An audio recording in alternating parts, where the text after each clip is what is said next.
ശബരിമലയിലെ തിരുവാഭരണം ഉൾപ്പെടെയുള്ള വിലപ്പെട്ട വസ്തുക്കൾ സംബന്ധിച്ച വിശദമായ അന്വേഷണത്തിന് ഉത്തരവിട്ട ഹൈക്കോടതി വിരമിച്ച ജില്ലാ ജഡ്ജിയെ പരിശോധനയ്ക്കായി ഹൈക്കോടതി ദേവസ്വം ബെഞ്ച് നിയോഗിച്ചു.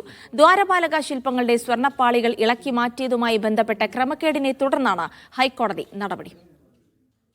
മഹസറും മറ്റു രേഖകളും പരിശോധിച്ചതിൽ നിന്ന് 1999 മുതലുള്ള ദേവസ്വം ബോർഡിന്റെ രജിസ്റ്ററുകളിൽ വ്യക്തതയില്ലെന്ന് വിമർശിച്ചാണ് ഹൈക്കോടതി നടപടി. സ്ട്രോങ് റൂമിലെ തിരുവാഭരണ സ്വത്തുക്കളുടെ കണക്കെടുക്കാനും രേഖകൾ ഒത്തുനോക്കി വ്യക്തത വരുത്താനുമാണ് വിരമിച്ച ജില്ലാ ജഡ്ജിയുടെ മേൽനോട്ടത്തിൽ പരിശോധനയ്ക്ക് കോടതി ഉത്തരവിട്ടത്. എത്ര അളവിൽ സ്വർണമുണ്ടെന്നും അതിന്റെ മൂല്യവും കണക്കാക്കണം. സ്വർണ്ണപാളി ഉൾപ്പെട്ട ലോഹത്തിന്റെ ഭാരം കുറഞ്ഞ ക്രമക്കേടുകളിൽ ദേവസ്വം വിജിലൻസിന്റെ അന്വേഷണം സമാന്തരമായി തുടരണമെന്നും കോടതി നിർദ്ദേശിച്ചു. സ്പോൺസറിൽ മാത്രമായി അന്വേഷണം ചുരുങ്ങരുത്. അന്വേഷണത്തിന്റെ വിവരങ്ങൾ അതീവ രഹസ്യമായി സൂക്ഷിക്കണമെന്നും കോടതി നിർദ്ദേശിച്ചു. ക്രമക്കേടുകളിൽ ദേവസ്വം ഉദ്യോഗസ്ഥരുടെ പങ്കും അന്വേഷണ പരിധിയിൽ വരണമെന്നും ദേവസ്വം ബെഞ്ച് വ്യക്തമാക്കി. അറ്റകുറ്റപ്പണി പൂർത്തിയാക്കി ചെന്നൈയിൽ നിന്ന് തിരികെ കൊണ്ടുവന്ന സ്വർണ്ണപാളികൾ പുനഃസ്ഥാപിക്കാനും ഹൈക്കോടതി അനുമതി നൽകി. മീഡിയ 1 കൊച്ചി.